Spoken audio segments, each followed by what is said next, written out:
वज़ीर-ए-आज़म पाकिस्तान इमरान खान के विजन के तहत बलूचिस्तान में भी एहसास नशोनुमा प्रोग्राम का आगाज़ कर दिया गया।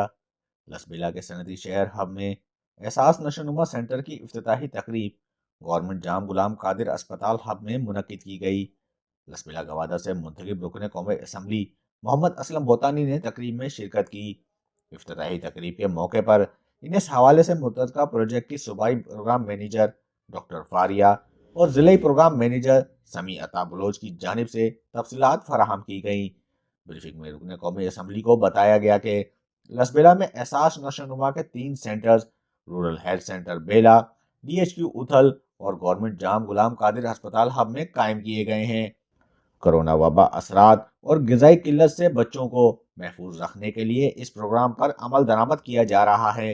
इस मौके पर रुकन कौमी असम्बली मोहम्मद असलम बोतानी का कहना था कि बच्चों की नशोनुमा में कमी का मसला वज़ीर-ए-आज़म की तरजीहात में शामिल है, जिसके साबका हुकूमतों की जानिब से नज़रअंदाज किया गया है।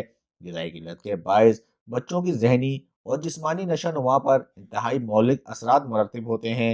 उनका कहना था कि हुकूमत ने नशोनुमा प्रोग्राम के लिए 8.52 अरब रुपए का खतीर बजट रखा है। इस मंसूबे से मुस्तफीद होने वालों में लड़कियों को माहाना 2,000 रुपए और लड़कों को 1,500 रुपए का वजीफा दिया जाएगा।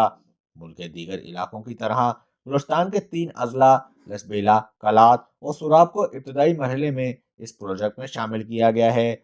रुकन कौमी असम्बली का कहना था कि बलूचिस्तान के दीगर अजला में भी नशोनुमा सेंटर दूसरे मरहले में कायम किए जाएंगे। नशोनुमा प्रोजेक्ट की कामयाबी के लिए गवर्नमेंट ऑफ पाकिस्तान हर वो काम कर रही है जिससे आम लोगों को फायदा हो।